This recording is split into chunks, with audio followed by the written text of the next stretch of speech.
బంగారం మంచిదో కాదో పరీక్షించాలి అంటే నిప్పుల్లో వేయమన్నారు. భార్య ఎలాంటిదో తెలుసుకోవాలంటే దరిద్ర స్థితిలో ఉన్నప్పుడు ఎలా ఉందో గమనించమన్నారు. ఐశ్వర్యం ఉన్నప్పుడు అందరూ బాగా ఉంటారు. పేదరికం భర్తను చుట్టుముట్టినప్పుడు కూడా భార్య ఇదివరకులాగే ఏమాత్రం గౌరవం కోల్పోకుండా నీకెందుకయ్యా, నేను ఉన్నాను కదా, నేను చూసుకుంటా, నువ్వు సంపాదించగలిగిందే సంపాదించి ఊరికే బాధపడకు అని అనగలిగితే ఆ భార్య లక్ష్మీదేవితో సమానం.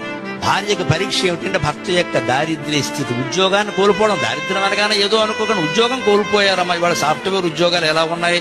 ఈ స్థితిలో ఎవరండి? భార్యకే అలా జరగచ్చు. భర్త ఏమిటయ్యా కష్టపడ్డ ఊరికే ఇంతకాలం ఇంట్లో ఉండు, నేను చూసుకుంటా, నా సంపాదన ఉంది కదా, నేను చూసుకుంటాను, ఇంట్లో ఉండు, రెస్ట్ తీసుకో అని భార్యనంటే ఆ భార్యకి ఎంత ఆనందంగా ఉంటుందండి. అది సంపాదిస్తే కానీ తప్పదు, సంపాదిస్తే కానీ తప్ప ఇంకాస్త ఒత్తిడి పెంచుకుంటావా? ఒక జీతంతోనే గడుపుదాం, 2 నెలలు ఏం పర్వాలేదు చూసుకుందాం అనే ధైర్యాన్ని భార్యకు భర్త, భర్తకు భార్య ఇవ్వాలా వద్దా?